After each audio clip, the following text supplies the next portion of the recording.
Morning, fellow commission members, staff members, attorneys, guests. The date is Friday, February the 15th, 2013, at approximately 9:30 a.m. I'm Minnie Ann Lane, your commission chairman, and I'll now call to order the meeting of the Tennessee Private Investigation Polygraph Commission. I'd like to request the Executive Director Cody Vest call the roll and verify a quorum, please. Larry Flair. Here. Janice Holt. Here. David Horton. Minnie Lane. Here. Audrey Moore. Here. Dr. Rich. Alan Russo. Here. Ken Schul. Here. Walt Valentine. Here.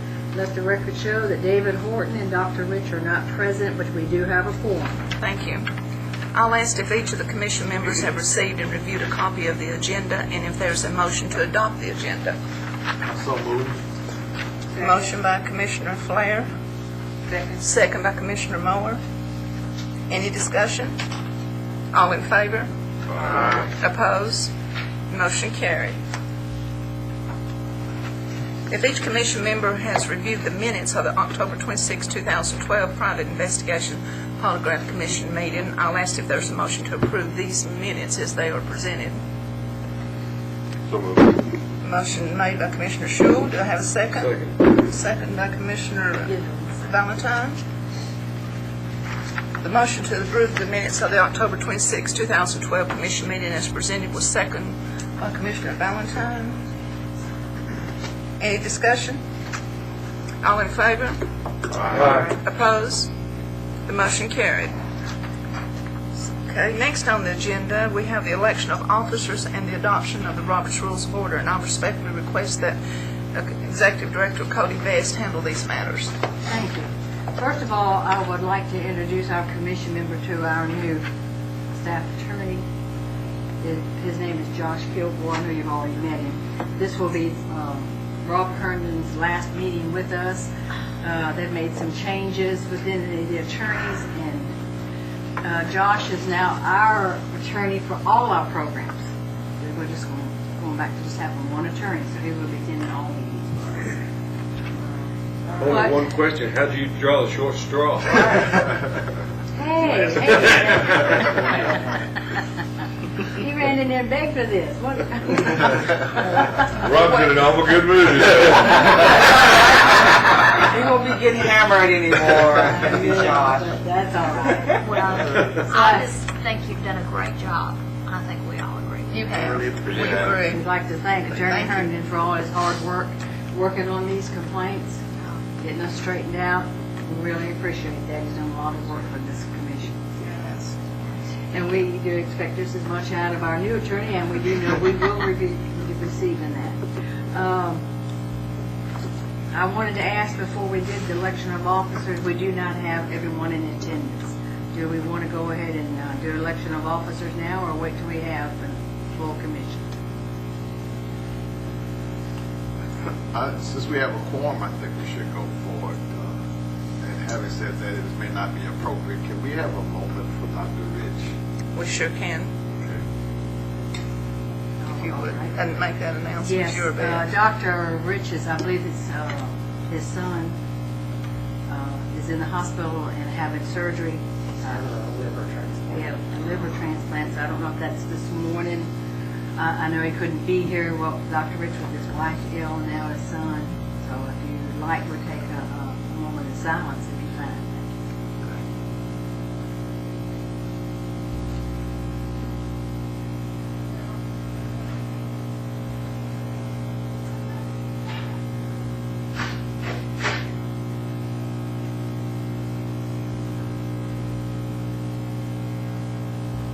All right, thank you.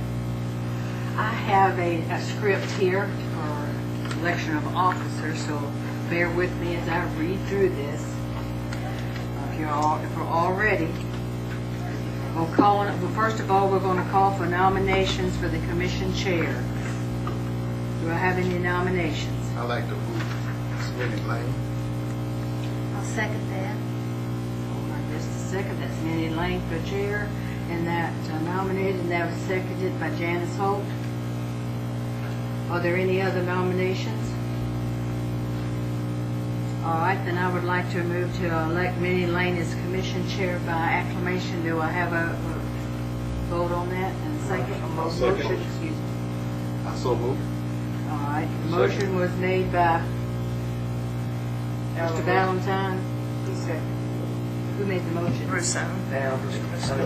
Pardon me, I didn't see that. Okay.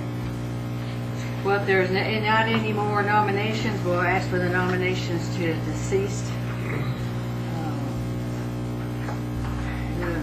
Wait a second, I lost my place here, but hold on. Okay, so now we need to say congratulations to Minnie Lane for being Right. appointed as Thank you. they made Thank a you. motion in the second, did Did you you vote? vote? Oh. All in favor? All in favor, say aye. All opposed, say There, no. there you go. There you go. Thank you. Thanks to each of you. Thank you. Now, I believe we have a vice chair. We will have a nomination for vice chair. I nominate Ken Shul. I second.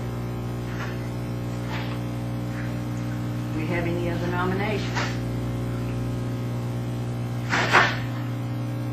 All in, okay, we'll take a vote on that. All in favor of Ken Shul for vice chairman, say aye. Aye. All opposed? All right, let's say congratulations to Ken Shul.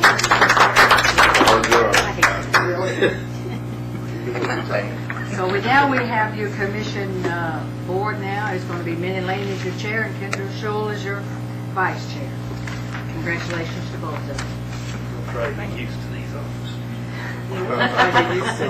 They've been here a while with this job. It's good. The second thing we have to do is Robert's Rules of Order. We ask that you vote for Robert's Rules of Order, but with one exception, and that is that the chair can vote.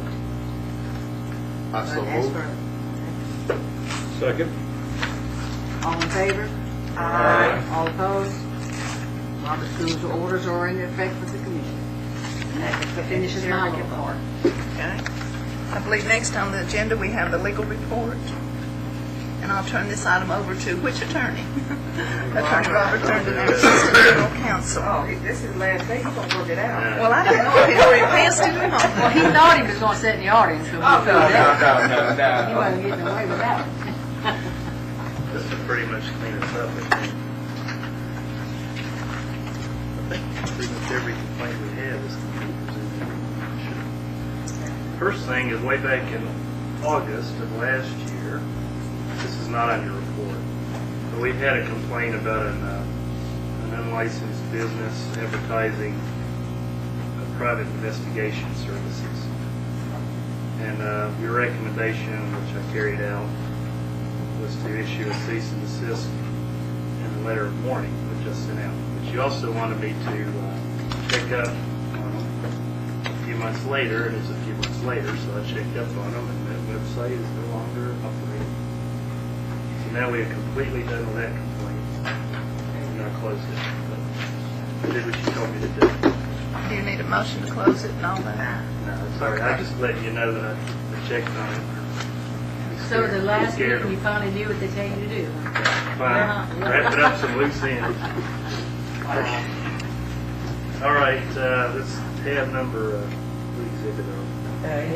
You're probably already there.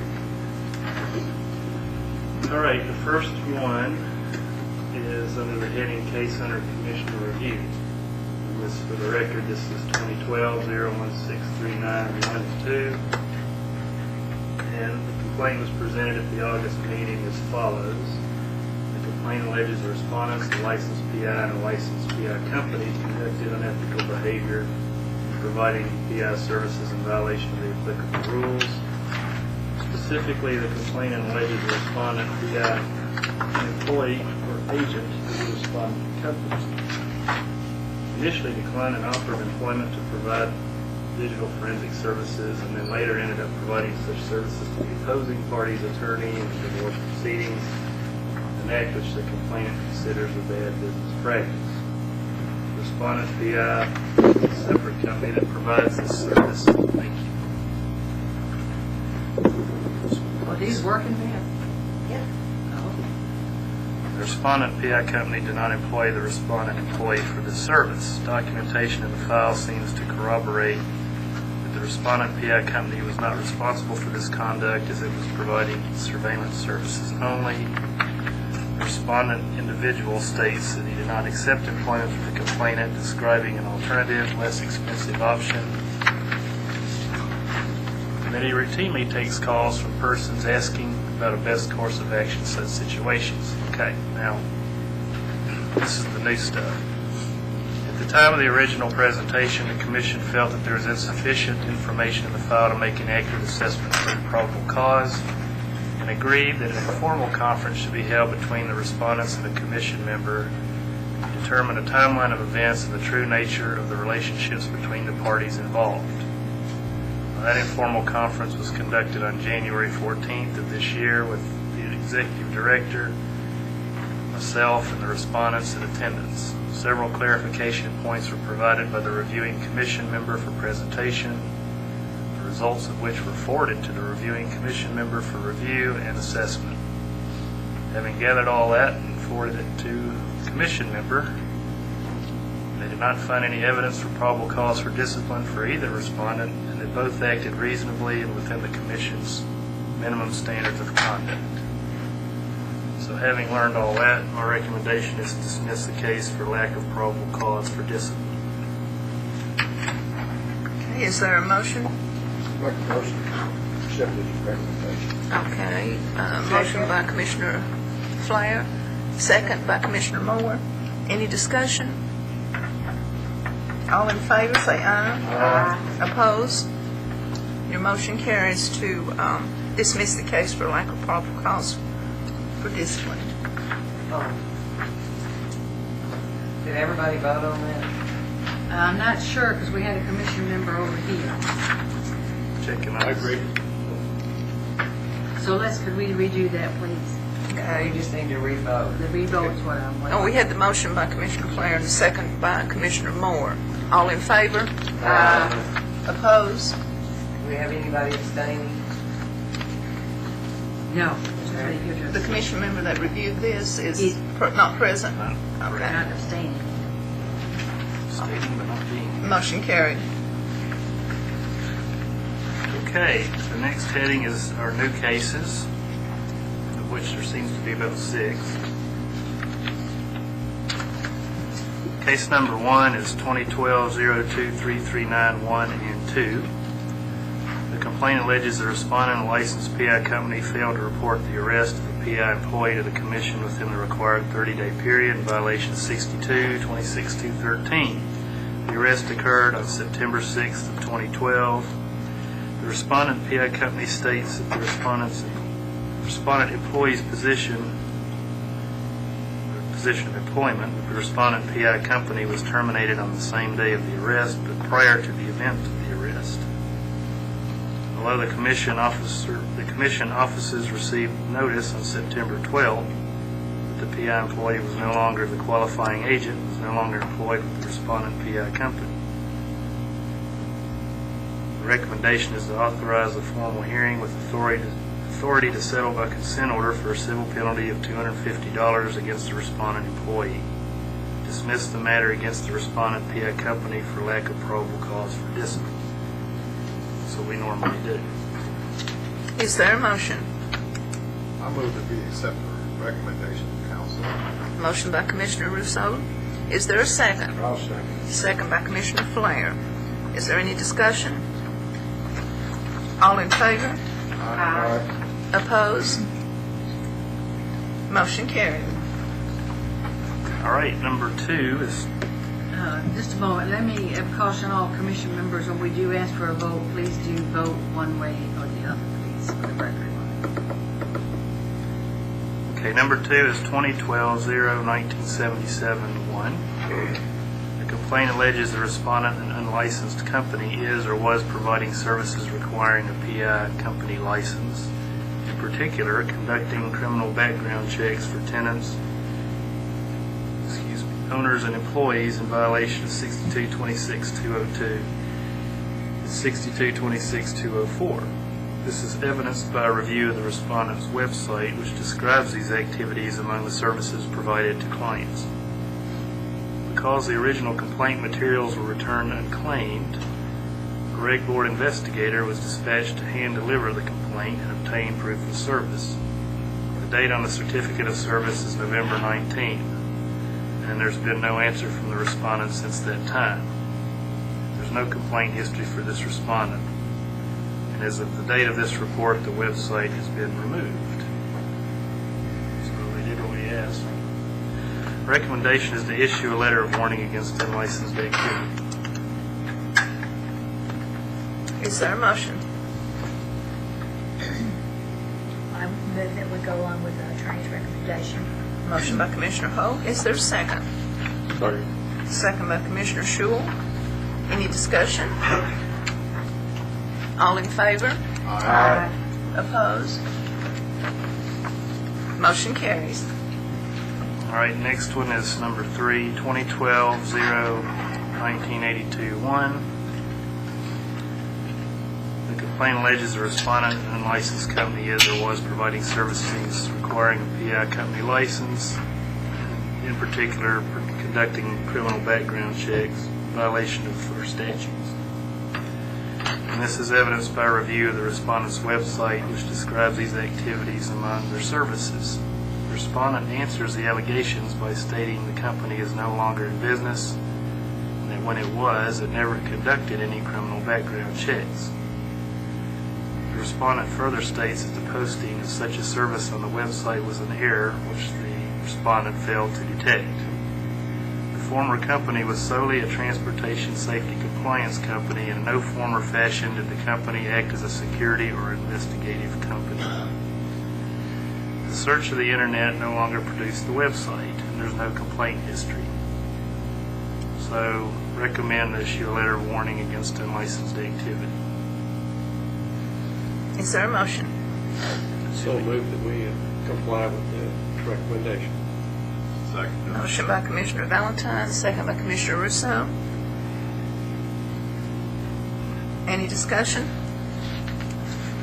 All in favor? Aye. Opposed? Motion carried. All right. Number 4.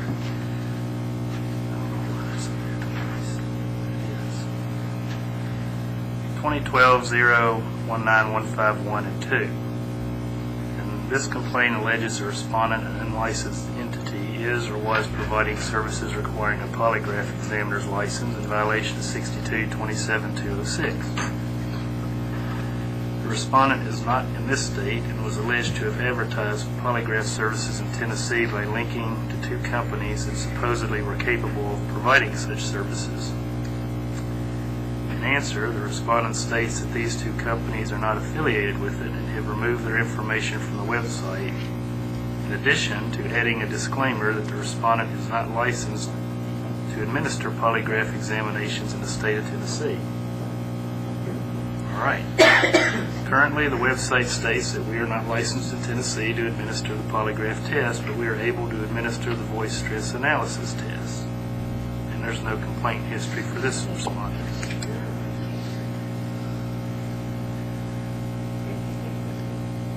Recommendation is to issue a letter of warning against unlicensed activity. Is there a motion? I move we go with the recommendation of the attorney. Motion by Commissioner Holt. Is there a second? Second by Commissioner Moore. Any discussion? Can we warn them also of the voice stress in that same letter of unlicensed activity? We can put whatever you want to put in there in the letter. What would you like to say? Well, I just would like to say something about, you're right, you can't conduct polygraph tests, but oh, by the way, you also can't do voice stress analysis. That's That's a violation? yeah. It's considered a form of polygraph, correct? Well, when you read the rules, it says that the only people that are allowed to conduct polygraph exams in the state of Tennessee are current law enforcement. Is this not the company that says, call me for $50 and I'll tell you whether you're lying over the telephone?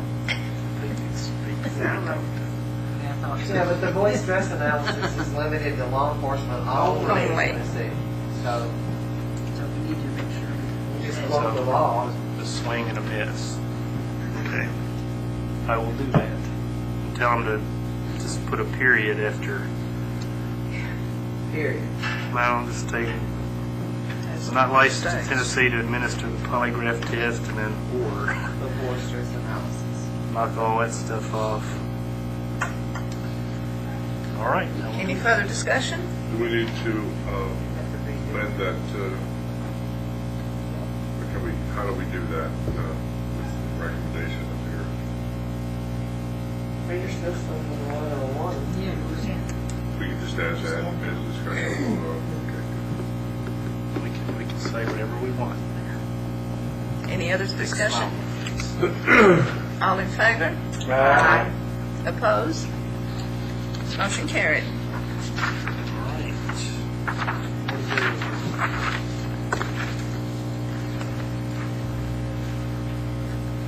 All right, number 5 is 2013-000231 and 2. The complaint alleges that the respondent and licensed PI investigator committed misconduct in the performance of PI services and potential violation of our Rule 117504.06. Specifically, the complainant alleges the respondent PI, while employed by the respondent PI company, parked his van in the complainant's yard, stalked and watched the complainant, drove to the complainant's yard, resulting in property damage to the yard. The complainant alleges that the respondent PI's actions resulted in the complainant suffering from a nervous breakdown, uncontrolled hypertension, and the need to seek psychiatric assistance.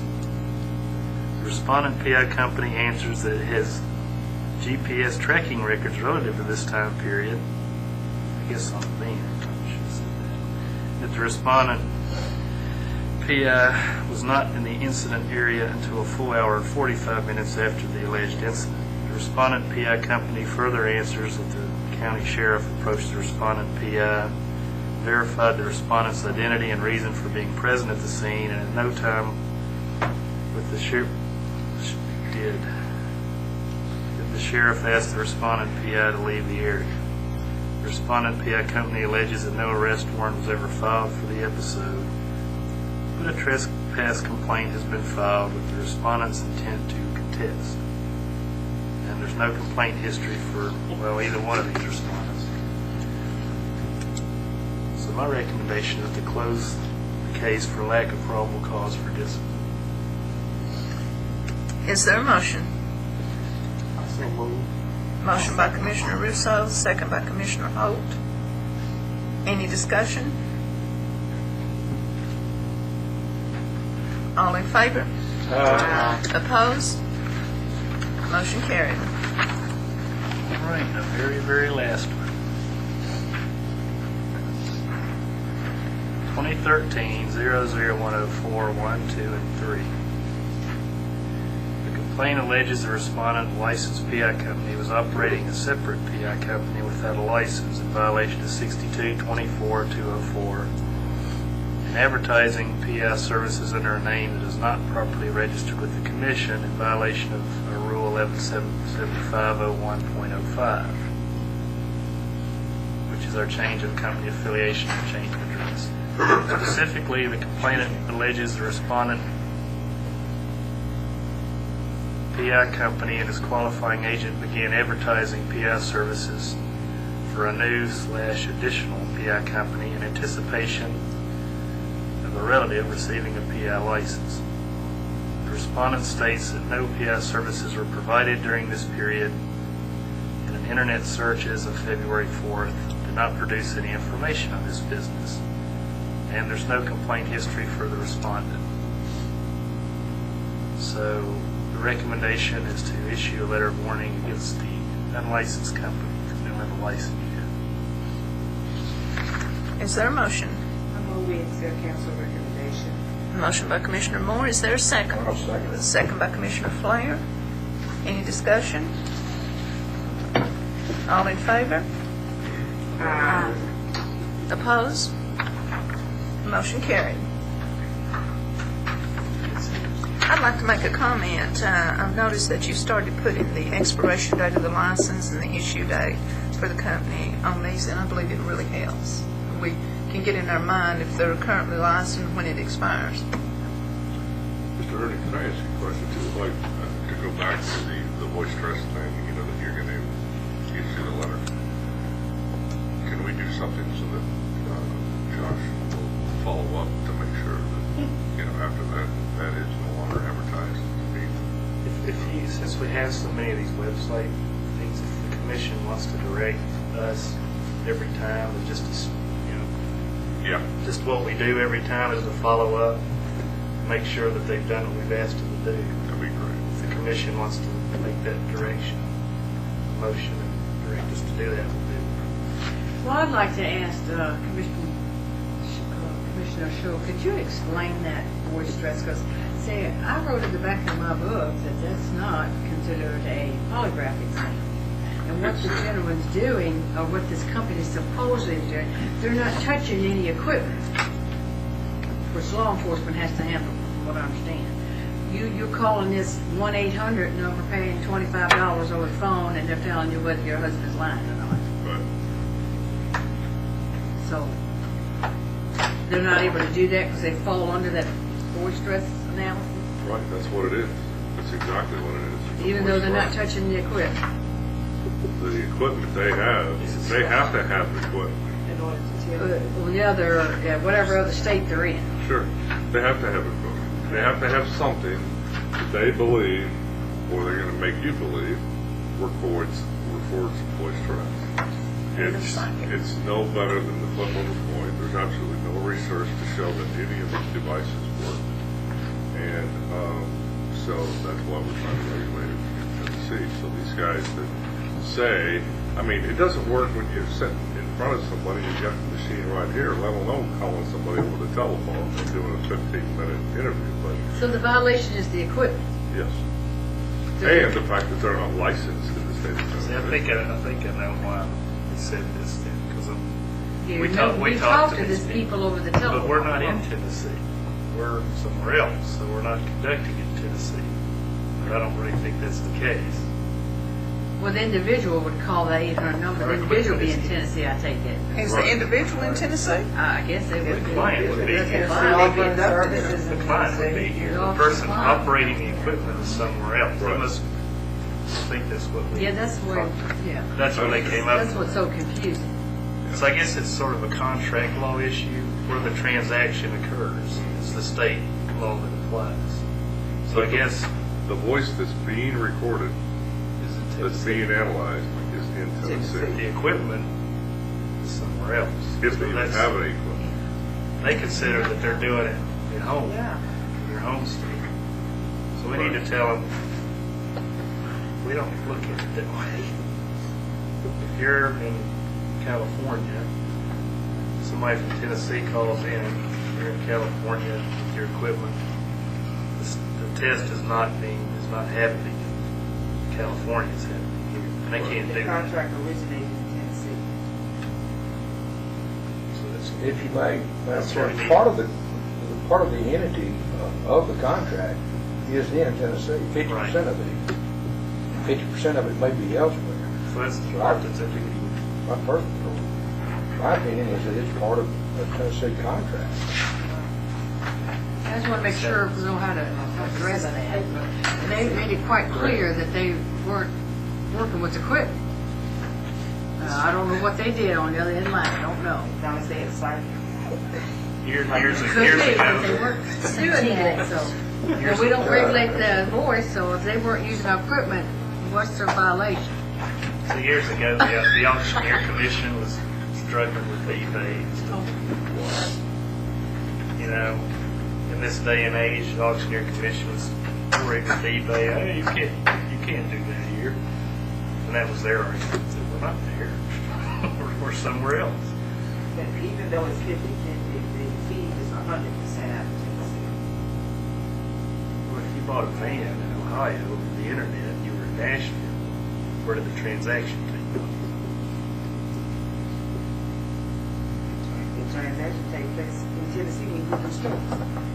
Well, my Now, mind where is, the money, you where gotta did the put money sales come tax, you from? gotta pay sales tax in Tennessee. Where did the money come from? Is It comes out of your bank account. in It's It's in the city. Okay. Follow the Just money. wanted to- Just wanted to make sure we. my brother, the preacher, says. Follow the money. Okay, I'll make that clear in the I just letter. wanted to be clear. Okay, I guess that concludes what you have. My last legal report. All right, following on our agenda, the next item is administrative matters. And I'll turn to Executive Director Cody Vest to present this. Okay. Do we want to take a little break? Let's take, if we That'd be can, good. Madam Chair, because Beth's got to go upstairs and get Okay, about paperwork a done for the 10-minute break. commission. About 10 minutes, Beth, will that be okay? Yeah. Okay, 10-minute break. Sorry, Dad. All right. I believe we're back on the record now. That's my good ear. We were at administrative matters, and our Executive Director Cody Vest is going to handle that. All right. We'll just go right to the administrative matters. Here's I find them on my iPad here. And we are going to start with B, disciplinary report. If you notice on Exhibit B, disciplinary action report, we have November, December, and January because we had canceled our commission meeting. And I believe we canceled the alarm meeting too, didn't we? Because we have alarms next We Thursday. canceled the January law meeting. Yeah, We canceled the December commission. yes, so we have a couple of meetings back to back here. Since they actually had disciplinary action in November, I included. Included it, that's fine. If you return to the first page, that's not you, we're going to go to the second page. Private Investigation Commission there, a little ways down on the page, we did get a $500 civil penalty. Moving over, that was in November, we're going to go to December. I'm not going too fast for you. But we still have problems. So just wait just a moment. Hannah will help you, Commissioner Valentine. She got it. May I want you to pull your chair up there a minute? His little iPad doesn't seem to want to cooperate this morning. We've got a couple that didn't want to load at all, so. If he Right. needs one, We're he can to have mine. I don't okay. need it. We're to December disciplinary report. The first page doesn't cover you. Let's go to the next page. Private investigation, we've got a $2,500 civil penalty there. That's the only action we had that month. Excuse me. If you move over to the next page, you're going to find your January disciplinary report. At the first page, it's going to go on over to the second page, and we did not have any activity in that month. But as you can see, compared to some of the other programs, we've had a lot of activity. We've been really moving on our complaints, knocking them down, formal hearings. This board is Robin Ryan, if I'm not mistaken, formal If hearings. that didn't change. But I No, think she's- if we address she's seven coming to complaints the today, we don't have any. Well, we don't have any formal hearing to do. We don't have any The other formal. attorney we had, Andrew Simpson, he's going to be our litigator for the other programs. He's moving on those. As you can see, we've done quite active. Okay, let's go to the next one. We're going to go to Exhibit C, and of course, if you have any questions, just ask me. We need to go around, maybe, if we have problems with our iPad over here. User error. That's okay. Hannah will be glad to assist anyone. We're going to go to Exhibit C. What do you do? He's playing with his now. We got That caught call wrong. didn't He's got Angry Birds going on. Okay, open complaint report, I have to turn mine around. You only have 7 open complaints, and I believe we closed 6 today? Or we There were seven addressed 6? presented, weren't there? Was it, yeah, the first one was the old complaint, and then we went to the new pieces, so that would make 7. So We don't have any. we don't have any complaints as of today. Well, Unless there's Well. something that's come into the office that you have. They want to consider. You, well, I said new one, yeah. Right. they've all been dealt with. Yeah, we've all had activity on them all. It's the first time in many years. It is. Yes, we're kind We're of current. It's great. proud of that. Now you leave. Thank you. Yep. Work is done. But yeah, she left it in going to be good hands, though. D is going to be your monthly reports. We have December and we have January. If I'm not mistaken, I believe I've already sent these to you. Yeah, I said, Okay, yeah, I thought so. But let's just take a look at January. We're going to address this again. I don't want alarms. I don't want to address alarms, that's for sure. Oh, okay. The exams. We still do not have anyone who has bid on the exams. I believe there was a 3-month extension. the exams are extended through March 29th. And then that's where it stops.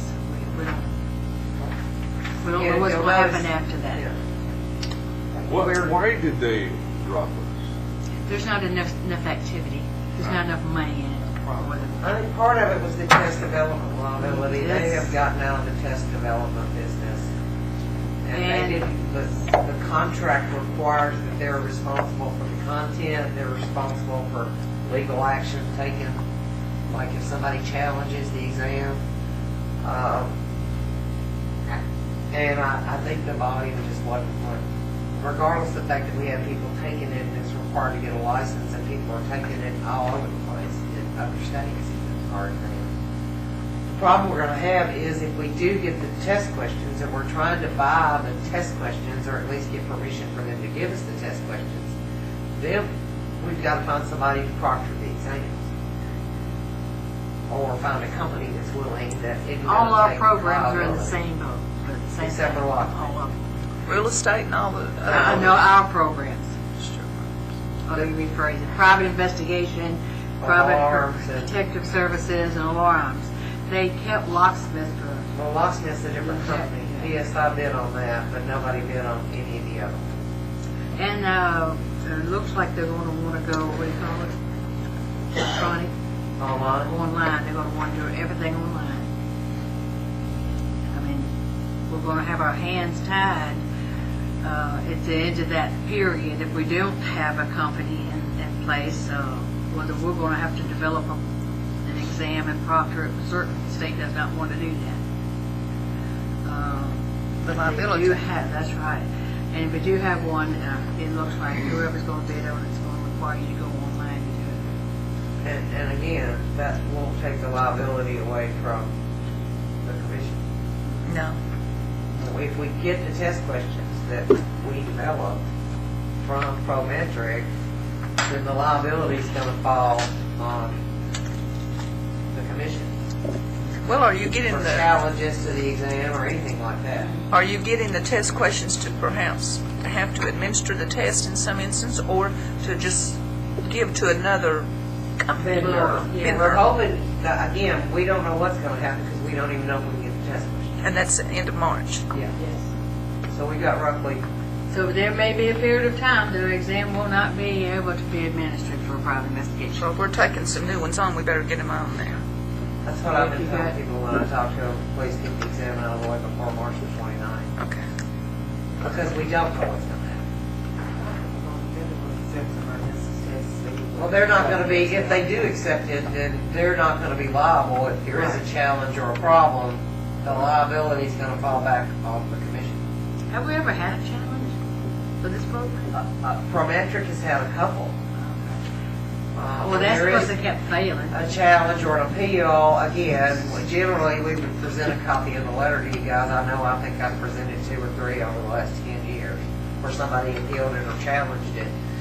Generally, Prometric or whoever had the contract would respond to the applicant, and all we would ever see at the end was, well, we've discovered that your appeal is not valid.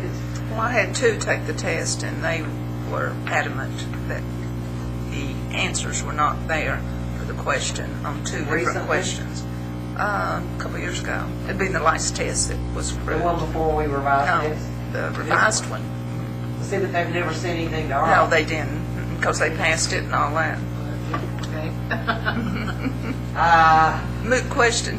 Well, again, when we get those tests and questions and answers back, We need to We'll know. look we at 'em. probably need to review them before we let anybody else have them and make Absolutely. sure it does have an answer. I can probably go back and get I've had several people comment, even though the title of the book is misleading for the idiots or whatever it is, that it's a really good reference. It is.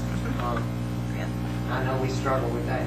So if we get the questions, are we going to contract this out to somebody to go administer the tests and proctor them? Hopefully, we'll have a company that will agree to proctor the test, but it's going to be, the test will belong to the commission. And we have to Yeah, whether it be have at one of the universities, one of the schools, someplace of this nature. Other boards have it done at colleges. And if we got, I mean, again, if we were to co-op with a college, maybe they would redevelop the test and be somewhat responsible. I doubt it. What about the companies like that do the real estate test? These are the same companies. Oh, they are. Well, real estate real estate and accountancy, I think they're kind of different because they've got their own associations. In real estate, you take the test where you go to your trainings. Yeah, That's all part of it. Yeah, That's that's a a whole little lot bit different different. from what we're doing here. But there are companies that may be interested in bidding on this. Not They so should have. far. Well, again, we have one company that was interested in proctoring the exams if we're able to get the test questions. But that hadn't even been finalized yet. But I just want to bring that to your attention in case you will have to do a mail-in and out, tell them that the exams are not available until further notice or something of this nature. So don't be alarmed if that you get that. Appreciate that. Oh, and then now the next thing is the new commission members. We still have 2 commission members who have not been reappointed. They, of course, serve until they are reappointed or someone else is. And I believe that is Dr. Rich and Miss Audrey Morris. David Horton has been reappointed. The paperwork that I have received. Last week. And I know Audrey and Dr. Richard both applied to be reappointed. I just haven't seen any paperwork yet on that, so I just thought. It's on But the you'll governor's see- desk. Mhm. It's on the Yeah, governor's down- desk. So you'll see that all in here about the 6 members, but we've already got new members. It's just the 2 that we're talking about now. So I really won't be going on. We're going to move right along here to the next one. Is going to be in February. It says the same thing. We're working with Mr. Birdwell on doing the exam, trying to get that done. But that's for all these programs here. I don't think I really need to spend much time on this. We'll just close that one out, because I told you everything that was involved there. Let's go to your favorite little one, budget review. E. Yes. MBE. What I did, I just went ahead and made you a copy like I received it. On there you have your fiscal year 08-09, 9 to 10, 10 to 11, 11 to 12. Last year you ended in with a balance, fiscal year balance of $4,310. This last fiscal year you ended with a balance of $24,125. For any new commission members, I will explain to you, as of July 1, we must start over with a 0 balance, and the commission must be able to carry its own weight. Could we get this email to us, the board members? Okay.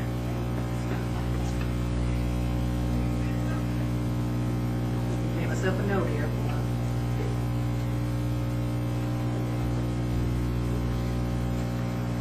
I take it all of you. I'm just when you say commissioner, I'm gonna send it all out to you. Okay.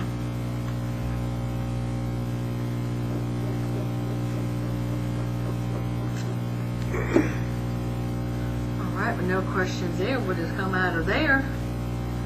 And that's going to conclude my section.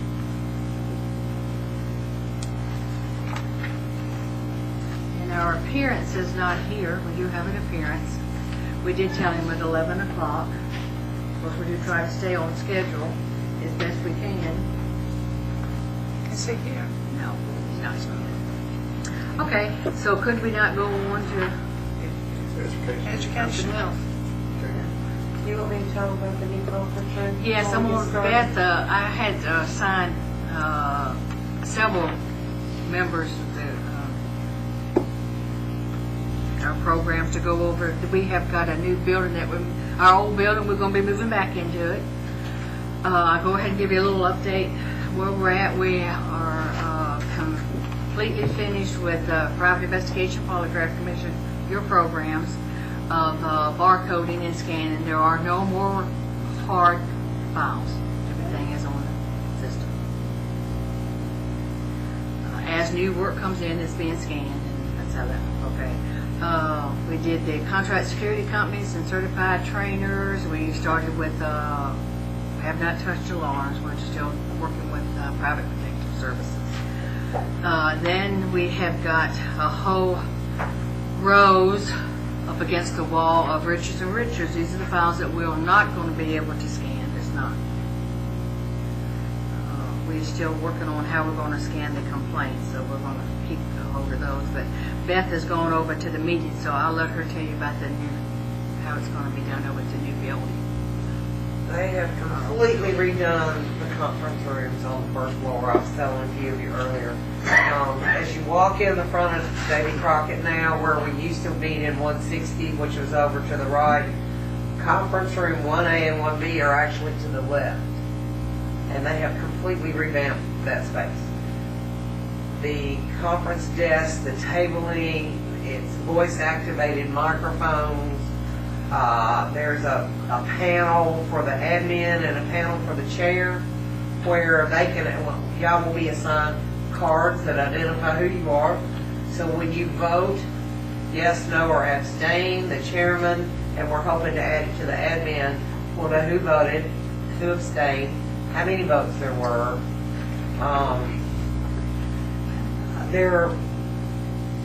They've got the cameras already mounted. There are projectors pre-mounted. The screens come down. When you flip it to, like I can hook my PC up at the desk where I'll be working, and we can do a PowerPoint presentation from right there with no additional, it's really state-of-the-art. We're going to be tasked with keeping those rooms clean. We're going to be real limited on how much food we can eat in there, and we're, you know, but I think y'all will be extremely impressed. It is, again, the voice-activated microphones, it's just really state-of-the-art. It's, we're going to be meeting in conference room 1A. I'm looking for our meeting schedule. I brought some copies up here to hand out. What Beth touched on, you need to be aware of, when she says voice-activated, that means as soon as you talk to your commission member next to you, it's picked up. Again, this is where I get to every meeting to advise you to speak clearly and just about what we're discussing. Those what they call sidebar conversations. We've asked if they fix it where it's not voice activated, where if you want to speak, you have to push the speak button. I don't know if that's going to happen anytime really soon. It is possible that they can fix them where you have to push the button to speak. I believe it's set up where only 4 people can speak at the same time anyway. Right now they're voice activated, so if you cough, it comes on. But they have moved all of our meetings to that building starting with the next meeting. So I've revised the meeting schedules. They're passed out to show you where it's going to be. All but one of our meetings next year is going to be in conference room 1A, which is the larger of the two. 1B is just as, I mean, they're almost identical, but one's a little bit smaller. But with 9 commission members, we opted to try for the bigger room. Plus, we generally have people here. I think y'all will be really impressed. We, it doesn't affect this commission very much, but our alarm board likes to eat lunch and continue to work.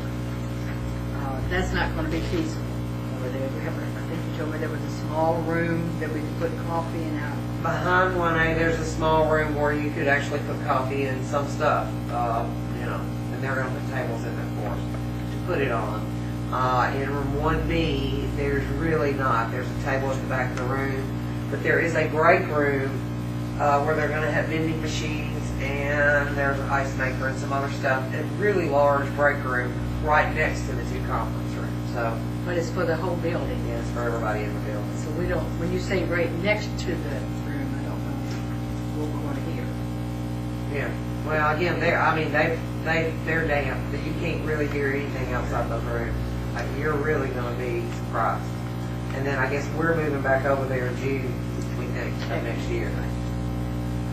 So, but for the next few months, we'll be dragging the stuff over there. Well, wouldn't that be June this year? Yeah, this year. Sorry. Well, that's what, tentatively what the schedule is. We personally hope we're the last ones to leave the building, because we still have boxes we don't know what we're going to do with them. We have so many boxes. So we're working on that diligently. We're spending 2 days a week stopping every bit of work that is being done in the office is stopped on those 2 days, and all they do is barcode. The individuals have to take each 1 day a month, I think so many of us now. They have to leave, go down into the scan room, and they have to sit there all day and start scanning everything. It's just, we're just working as hard as we can to meet the deadlines that we have, and maintain the quality of service that we're giving to the public. If you call, we both act like we're insane, and probably because we all. Been scanning. We've been either scanning or trying to talk to somebody while we're scanning, or, it's just, Well, I'm personally tell you, I'm not scanning. I barcode. Whatever the work I do, I barcode. But I don't go down to leave the office and go. I just don't have that luxury to leave the office to go do the scanning. None, just ma'am. Hannah does a great deal of it for us. You notice Mark's not here. Mark Eamon, you had asked about Mark. Mark is here. He's up there. He's working. We're going to be somewhat limited in the space over there when we go to how many people are going to be on our end of the spectrum is going to be able to attend. Since Hannah does the complaint, she likes to attend these meetings. She likes to find out what's going on, because after the meeting, the attorney will do whatever he needs to do, and it will go to Hannah and myself, and we'll review it. So I thought that was the best thing to do, is let Mark stay in the office, do his, and be a backup, and let it, since Hannah's going to be here anyway, more productive. Do we have our attendance here to the attendee? What was his name? Mr. Lee. Lee? Oh, okay, so. Get you ahead of Oh, schedule. hold on, yeah. Or do you want to go ahead and do the education report and hearing? Let's do the education report. We can, we scheduled you, sir, for 11 o'clock, and we try to stay on schedule as much as we can in case there's somebody who wants to come in. Would it Did be you- okay if my wife could give me the... Almost certainly. Do you have anything that we need to make copies of? I think I've said You sent everything. everything, Betsy was able to pull them off? I got everything. If it's legible, we may have to get his copies to look at them. I think they're legible. I think Okay, they're all good. right, all right. So, yes, sir, you can have your wife come in. Thank you. If Okay. you would, we'll go. Next on the agenda, we have the education report, and I'll ask Administrative Assistant Beth Smith-Bell to handle that. It's Exhibit G.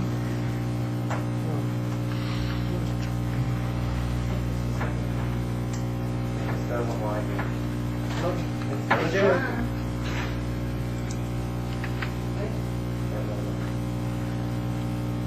I really need it. I've got it. At the Education Committee meeting this morning, we reviewed some of this and had considerable discussion of what open to the public means. The first item on the education review is a Judicial Commissioners Association meeting that was submitted by a licensee for continuing ed. When I contacted the provider, the association, they had an issue with a person who is a judicial commissioner whose attendance at this conference was paid for by the county. They didn't think it was ethical for him to use that for his continuing ed. Based on our previous policy that post-commission and things that are not open to the general public are not acceptable, we had considerable discussion this morning, but we really didn't come to any terms. And from what I remember from the rulemaking hearing, we did not include that rule in the rulemaking hearing, did we, Rob? Did we take that out, Rob? Do you remember? Which rule was it? The one that if it's not open to the public, we won't accept it for continuing ed. I know we talked about it. I I lied. don't remember us removing it, though. Because we... I didn't find it in the rule. I think we were trying to get together stuff for things. I think we put that off because we weren't sure how to word it. But I think the main concern is that how does the commission view that thing? I think things have changed. I know Ken has a point. Ken made the point that a lot of the seminars that some of these people would go to are excellent learning. However, our issue with it has always been if it's not open to any private investigator to attend, we didn't particularly think we should accept it because it was limited and it was paid for by your employer. I just see great value in great training, and regardless of who pays for it, regardless of who is able to attend, if you do go to it, I think you should be able to get CE credits for it. We're going to approve it. I mean, if it's going to come in here, we're going to look at it if there's any question, and determine whether it's the proper training for the CE credits. I mean, some of these, unfortunately, these internet things, it's a joke. We know they are, they really are. And we're going to look at some of those. So somebody that goes to training that's very applicable to what they're doing, I think they ought to get credit. Well, it sounds like I'm hearing a lot of differing judgments here that we're probably going to continue to take it on a case-by-case basis. I believe that's what we have to do. I don't think this has anything to do with that. Not this case. Because it is open to a private investigator. Yeah, but it's paid by somebody else. I mean, How we I don't think that regulate really, that? I don't really think that matters as long as they attend it. That's what I just said. That's Right. my statement. No, but no, your statement was it doesn't matter as long as they attend it and it's a good program. But what I'm hearing the issue is whether or not it's open to the public, and if it's not open to the private investigators, that whether it's not, it's still a good program, and investigators should get credit for it if they take it. That's not what this is about, unless I'm missing something. I brought up both issues, in fact, who pays for it and if it's open to the public. My statement was addressing both of them. Commissioner Russo? As we stated in the Education Committee, you wanted to bring it, we all thought this should come before the full commission, but I don't think we should get into who pays for the training. That's not our job. But we wanted to bring it to everybody's attention. And get your comments on it. And again, the main concern, the association manager, the lady that is the director, she had a huge problem with it. Because she didn't think it was ethical for the county to pay for him to go to this training and then him turn around and use it. He did find some other training he had. He has renewed his license. He doesn't need this. But it brought up the question, and I really think it'll just have to be on a case-by-case basis. I don't think it's unethical if it was paid. The training was paid for. Now, what I would think would be unethical is like we went to review a seminar and we don't pay for it and you get credit for it. Yeah, that is. That's unethical. But this training was paid for regardless of who paid for it. It was paid for.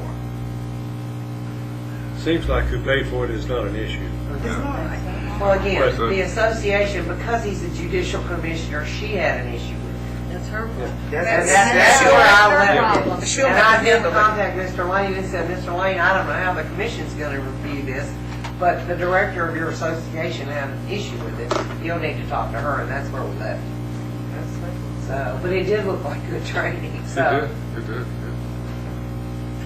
Well, I've been a PI for 18 years and attended seminars for 18 years, and it's hard to get new material. So any new material that somebody comes up with, is welcome, I think. All right. The next thing on the agenda is Henson. It was a tri-state training seminar that was offered, I believe, in North Carolina. It was sponsored by 3 polygraph associations. Mr. Henson has a Tennessee PI license, but he does hold a polygraph examiner's license in North Carolina or South Carolina. Georgia doesn't have a license. The committee's recommendation on that was to approve it. Anybody have any questions about that, Earl? All right, the next thing on the agenda, Classen Buck 2, the seminars have offered an advanced cybercrime seminar. It's 12 hours. These are online courses. The course outline was extensive.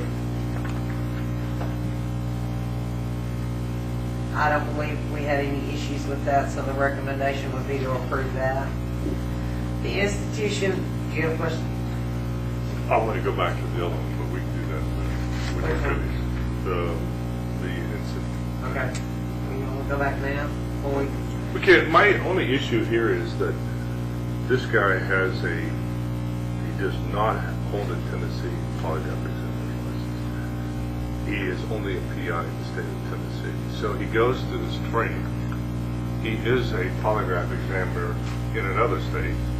So the training that he's getting is certainly applicable to what he's doing as a polygraph examiner. Now we know that you can get credit, you can get polygraph credit for going to PI courses, correct? no. The other way around. PIs can get credit for attending APA-approved seminars. But polygraph, you can't do it, No. vice versa. And That just seems crazy. Well, again, the chairman of this joint association thing actually referred me to the North Carolina board because they approved it for their PIs. They approved it, the use of polygraph in internal affairs investigations, they approved for 3 hours. Polygraph countermeasures, they approved for 6 hours, and this was for their private investigators. And death penalty and polygraph case study was approved for 3 hours by the North Carolina board. The agenda, which I didn't get a really extensive agenda,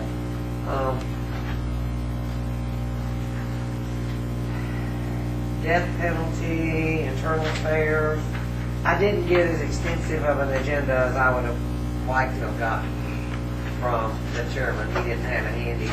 And he asked me to contact the North Carolina board to get it, but I hadn't had to do that. Again, you do accept polygraph training for PIs. But not PI for polygraph.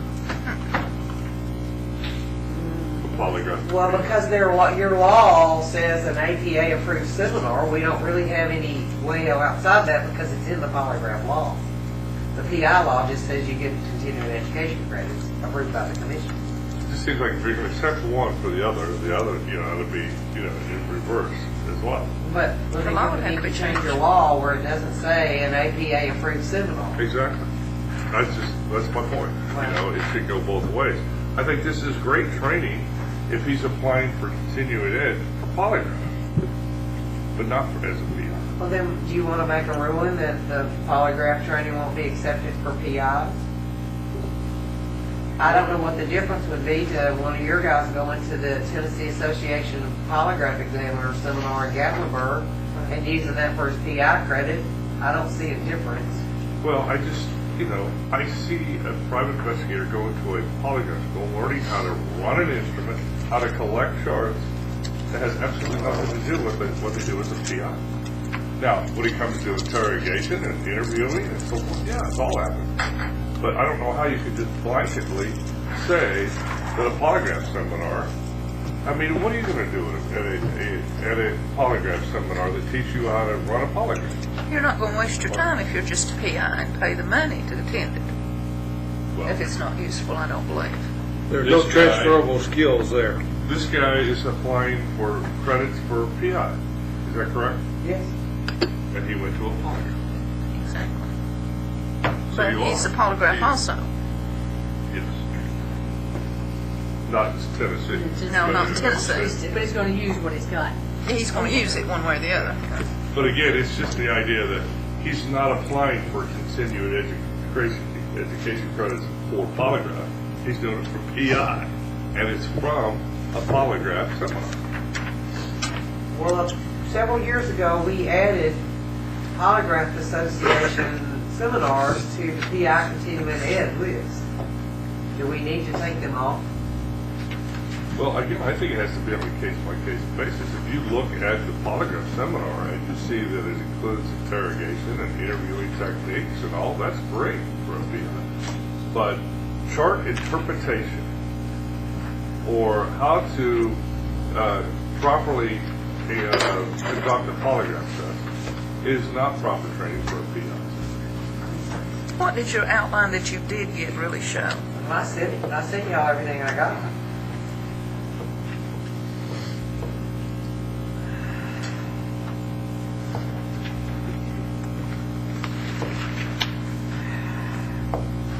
Registration, countermeasures. What are countermeasures? Countermeasures is what you do to attempt to defeat polygraph test. Okay. Internal affairs polygraph testing. Death penalty polygraph case study.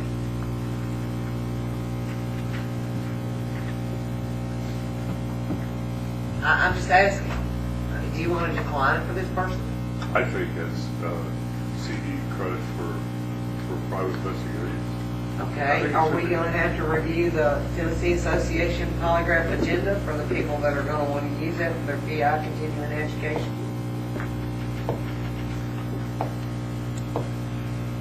Attorney? No, it's up to y'all, what you want to. But right now it says that they approve by our law, right? They are approved. I'm So just that means we by have the to change commission the law. to use as their, Continuing education. Yeah, their continuing education at this time is approved. We would have to change. I mean, it's great for me, don't get me wrong, because I am both as well, and I'd love to use those credits, but I know when I go to a polygraph seminar, it's not teaching me how to be a better PI.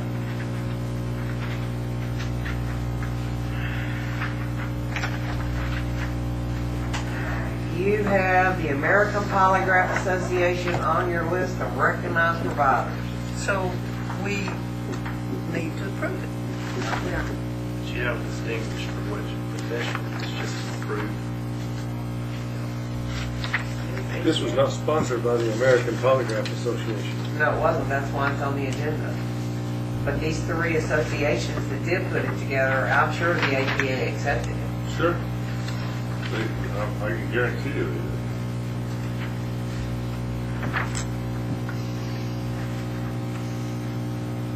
So, do we take the AP off the list of recognized providers? For PI. Yep. That's gonna require a motion.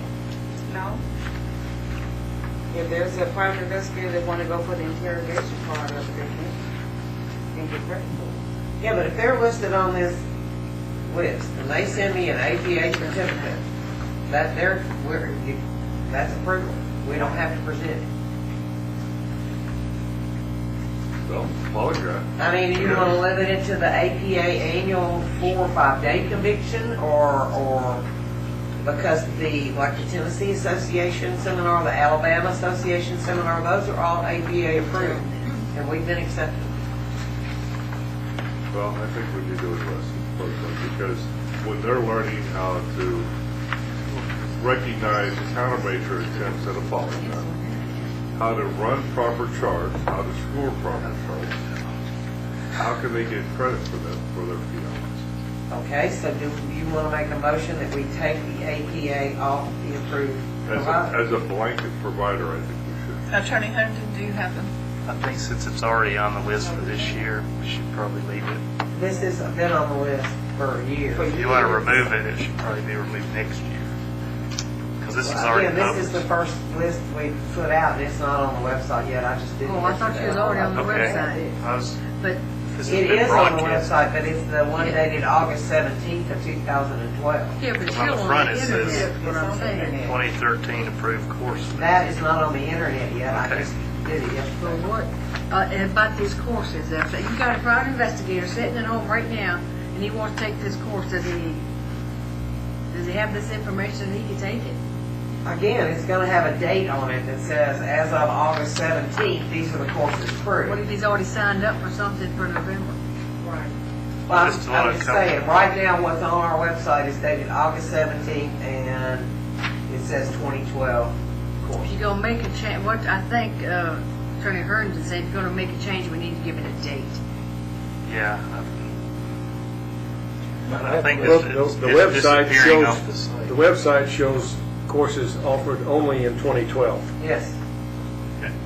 Well, So it we may can- be, he may be signed up for a December class of 12. Then you can go ahead This and is take it off 13. now. This is Oh, 13. I mean, this is the first meeting of the new calendar year, that would Working on be, what they have. Commissioner Flair? Yeah, I have a question, Madam Chairman. When is the website due to be revised or updated, or is that something that we do? I do it, We do it. Deputy, Miss Deputy, I'm sorry. probably this afternoon. And my other question is, if we made a decision as a board to revise it, is it too late to do it in the, Attorney Harden, is it too late to do it for the year 2013? I just think if something disappears off the list, it's always been on there, there ought to be at least a statement on there. These courses are no longer available or something. Yeah. So Effective people this will day. know. A disclaimer of some sort that Because they're not going to go through. Rather I than, think people are going to go read every single one of these decisions. rather than take them off, could we not contact the people that's given the course, tell them our concerns, and let them put a disclaimer? This is every state polygraph association in the United States. Yeah, it's, I don't know how I would even You could. attempt that. No. I can call Robbie Bennett at the ATA and tell her we're not, but that still, it's not her position or responsibility to notify all the associations that we won't take it for PI for doing it. We'll still take it for polygraph. Maybe we should just put on here a disclaimer that these are reviewed on a case-by-case basis. That's what we'll have to do, I bet. Where is this listed on our, in the back. On the very back. It's the back page, turn over, the very back page. Again, the only things we have approved right now for 2013 are the TPIA seminar and the Tennessee Association of Professional Processors, because they're also on your list of recognized organizations. It might be that y'all want to sit down and look at your list of recognized organizations. That is something that needs to be reviewed, I believe. Most of these are still valid. The education committee can do that. can't they? Yeah. And the website's here, so if y'all want to do any of this research and We could break it up. break it up somehow. Again, by motion, I think you could add a disclaimer that all APA courses are subject to review prior to approval. But that needs to be done by motion, right? Well, I mean, if you're going to research this, I just think it'd be better, like you're trending toward, like you want to, the education committee wants to look at this stuff and talk about it before any revisions are made. If you want to, as a, Next meeting. yeah, before we do anything, I think maybe we need to have the committee bring back a report about what they think is best. So in the meantime, what do we do about Mr. Henson? Well, we're discussing this, and we'll have to call for a vote, maybe vote the others in blanket, if there's no question about them, but on this one, well, take it to vote. on this one, it is not in conflict with the American Polygraph Association because it's not sponsored by them. So it's a private or a statewide accepted polygraphic association. Therefore, we can approve or deny it. Exactly, by vote. I make a motion that we deny this as continuing education for the PI license. This particular, This particular polygraph You know when training. this man expires?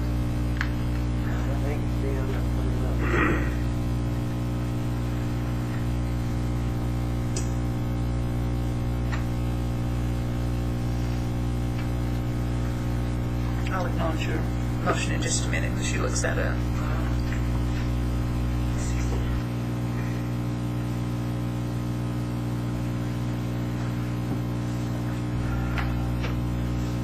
January 31st, 2014. Okay. I just wanted to make sure it wasn't like this month, and remember we canceled a meeting or whatever, we couldn't have it, he gets called in this change here. Thank you. I mean, and he is based in North Carolina. I mean, he just has a Tennessee PI license and company license. Okay, we have a motion on the floor by Commissioner Valentine to not approve this. Is there a second? Sorry. Second by Commissioner Shule. Any other discussion? All in favor? Opposed? Opposed? One opposed? Two opposed? Motion carried to not approve. Okay, I'll notify. Now, Again, I don't, to go back to this for a second, if he in fact did receive, training that's applicable to private investigation, should we give them credit for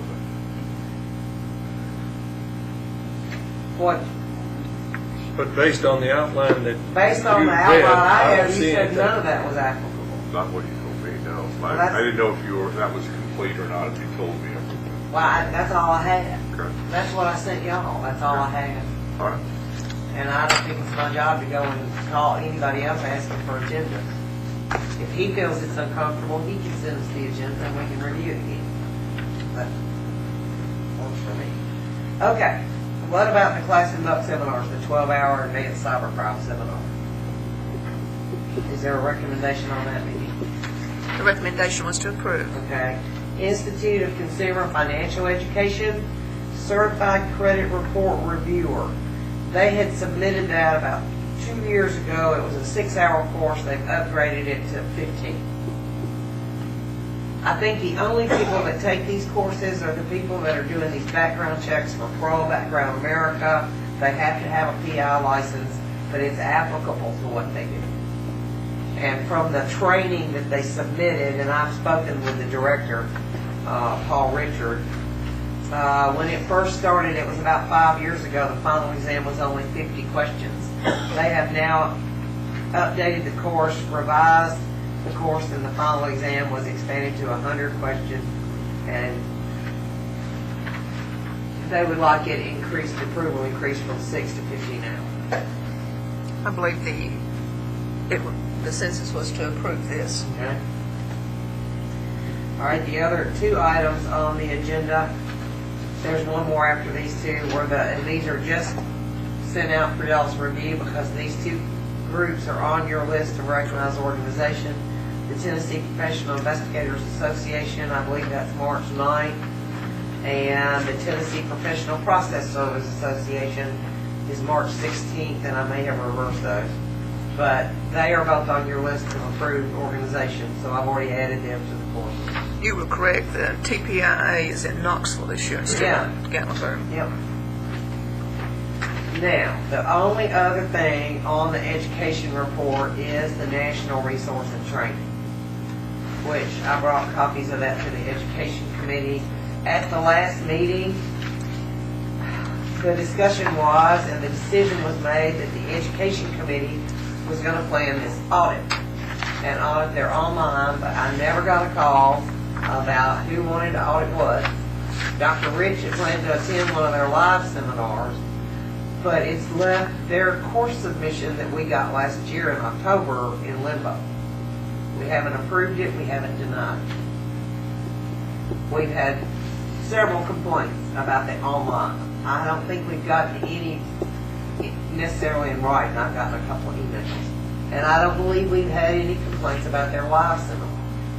It's the online class where they give you the PowerPoint of the live seminar, which might take you 15 minutes to look at, and a little exam at the end. Most of the people that have contacted us about that, it's taken them about 20 minutes to finish a 3-hour class.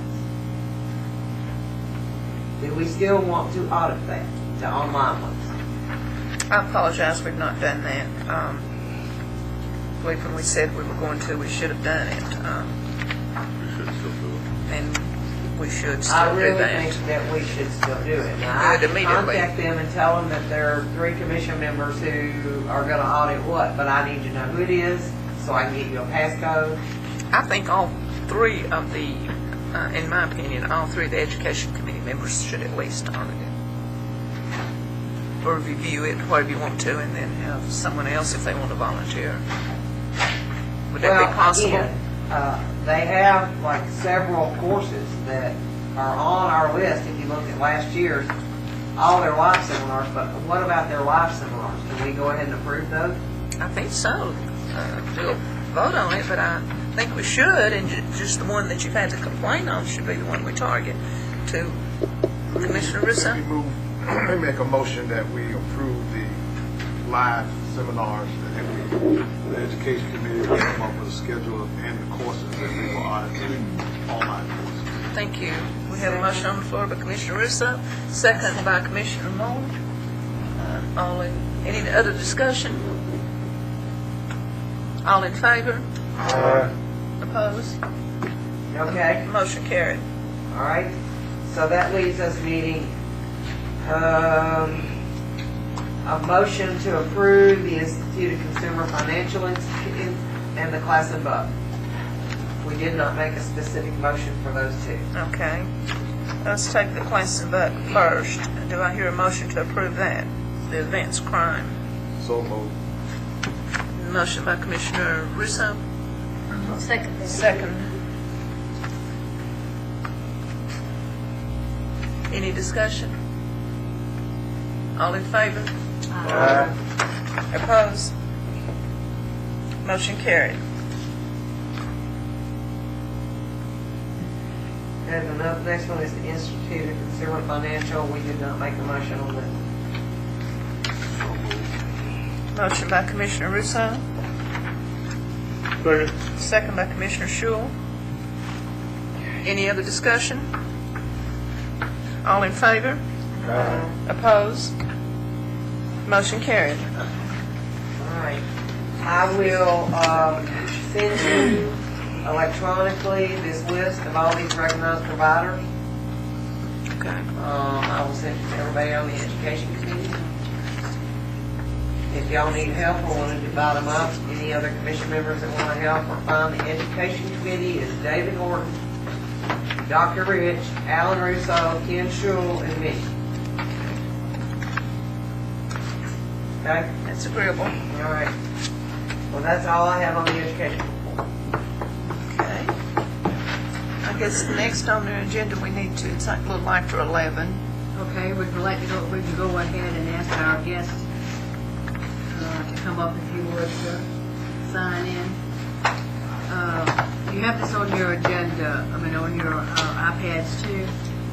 How do you pronounce your last name, sir? Leith. I didn't want to mispronounce it, Mr. Leith. I looked at his application and I denied his application for material misstatement. And under the statute, it says now that you have to wait 6 months in order to make reapplication.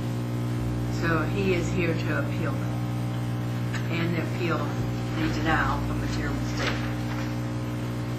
So if you would, sir, I'm going to give him a few minutes to look over the material.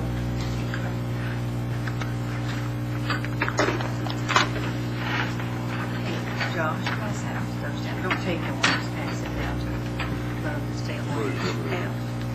No, not you. I don't have enough.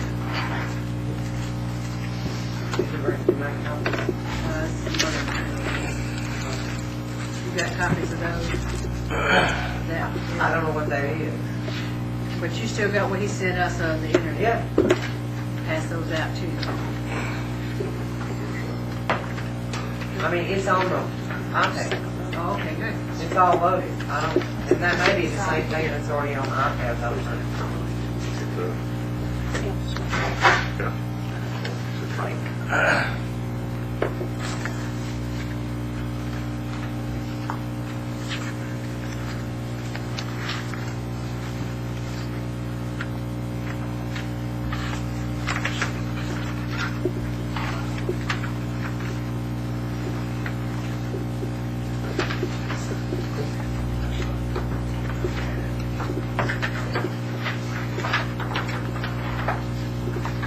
Has everybody in the order signed, everybody who wanted credit for the continuing education signed in, signed? And you have a list there, Beth, you need to sign up if you want you to be in it.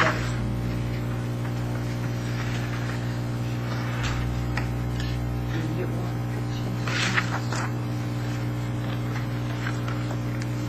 There was 1, 2, 3, 4, 5. There were 7 of them.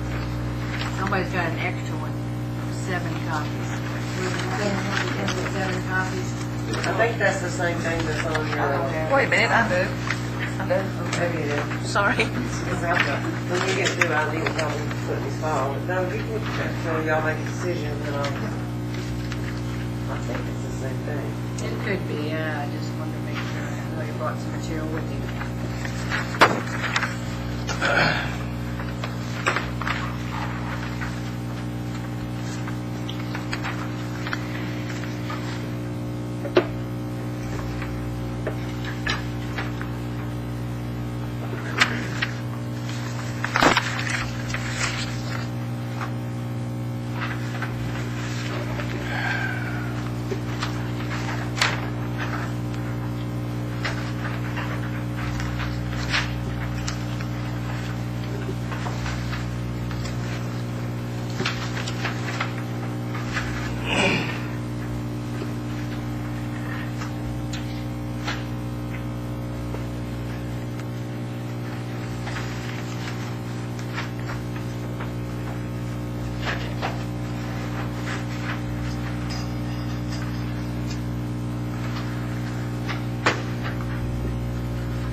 bear with us, we're just getting this information, so it takes just a... I'm fine. Thank you.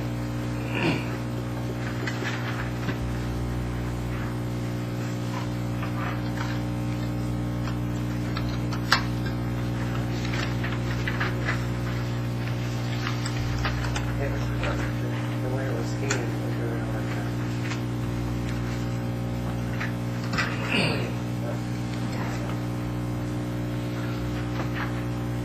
Once you scan the iPad, you'll come to the TBI, and you'll see on there where I wrote denied MM, that's denied material mistake. I don't want you to with the 15th, that's the way I've worded those. And if you go over to page 3 of that report, that ND, so you know it means not disclosed.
Looks like a majority of you are finished. And once again, let me explain why the gentleman is here.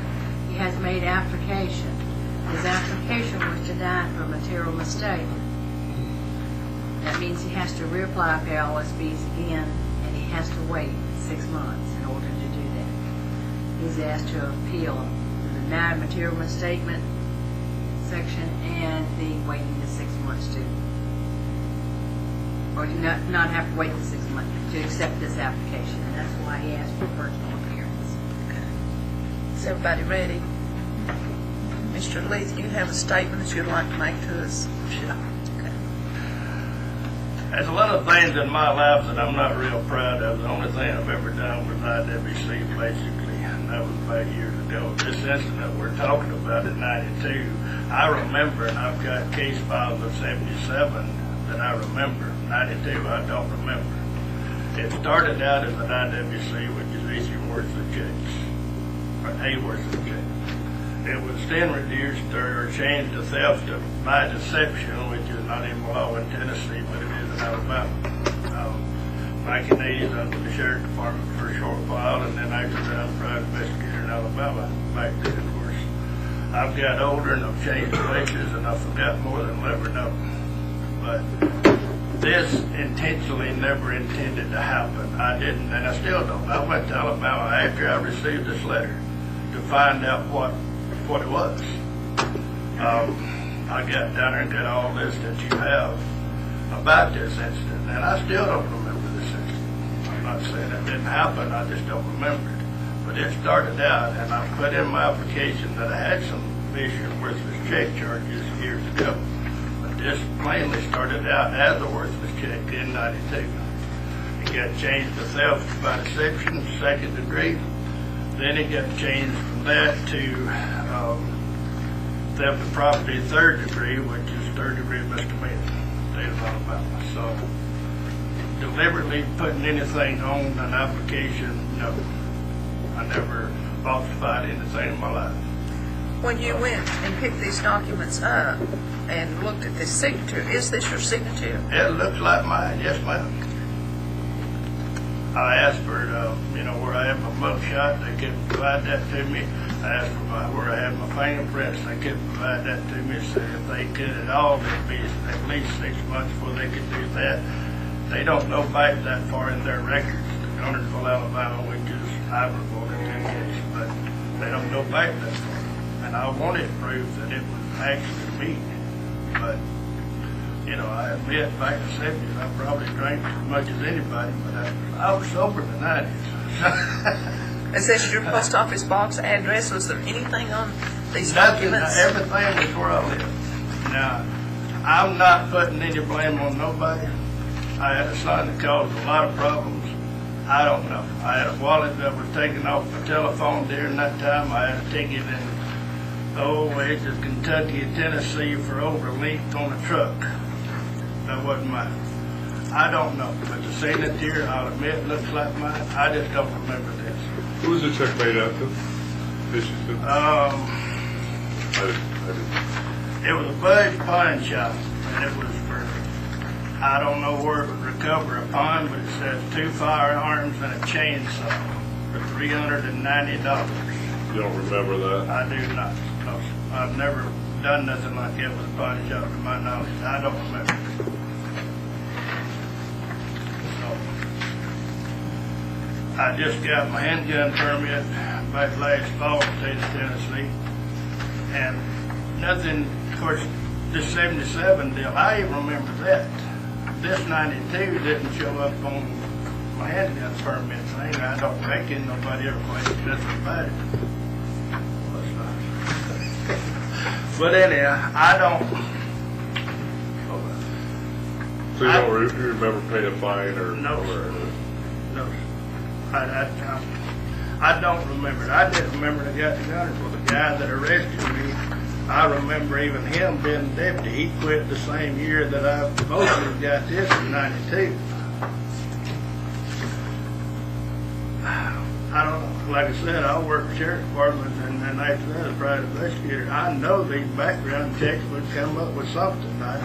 Why would I falsify an application when I did put down I had some IWCs? When did you work for the sheriff's department? 85 and 86, Huntsville.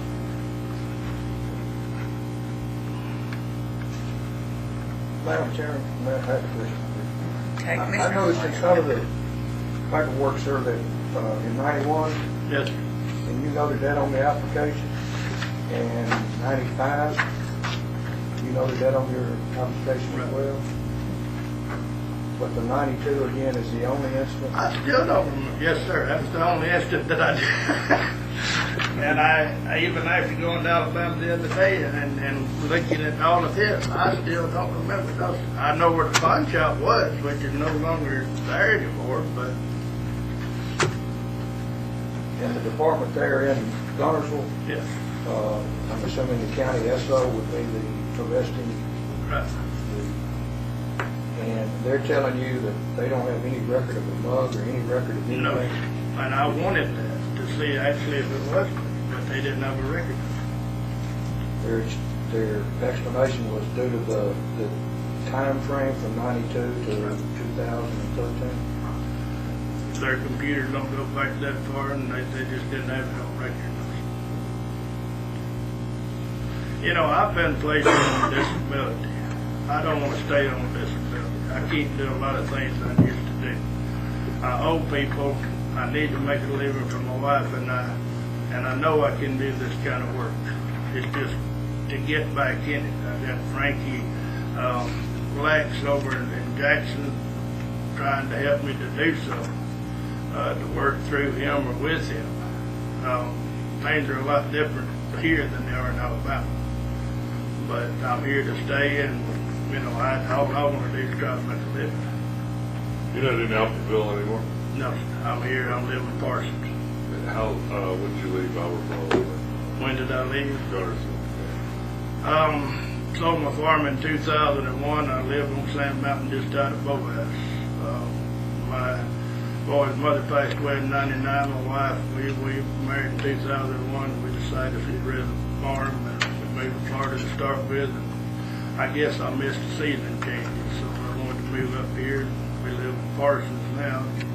I thought I drank part of the Tennessee River trying to learn how to water ski. I was going to get close enough to finish drinking it, so yeah, that's what we're doing in Tennessee. Sand Mountain's just not home anymore in Alabama. It's not what it used to be. It's just not. So we need a motion to either accept his application or... Just to reopen the application and accept it. Well, I need to work, like I said, I'm on disability. They started that in December. I've had 2 pretty bad neck surgeries, cancer, and open heart surgery, everything thrown at me. There's a lot of things I can't do. This I know I can, and I've got to work to provide for my wife and I. That's just the way I am. Now, the company that you'll be affiliated with, is that your company? Max Guard, that's Frank Lax. Over in Frank Jackson. Lax. They're in Jackson, Tennessee. They've been licensed since the Frankie Lax. Over in Yeah. 91. That company's been licensed by the county way before the law passed. How'd you hook up with Wax? Did you know them before? Well, Frankie, Yeah. I just met him several times and talked to him basically about this, about private investigator. I've served papers with the courts in Alabama about years ago.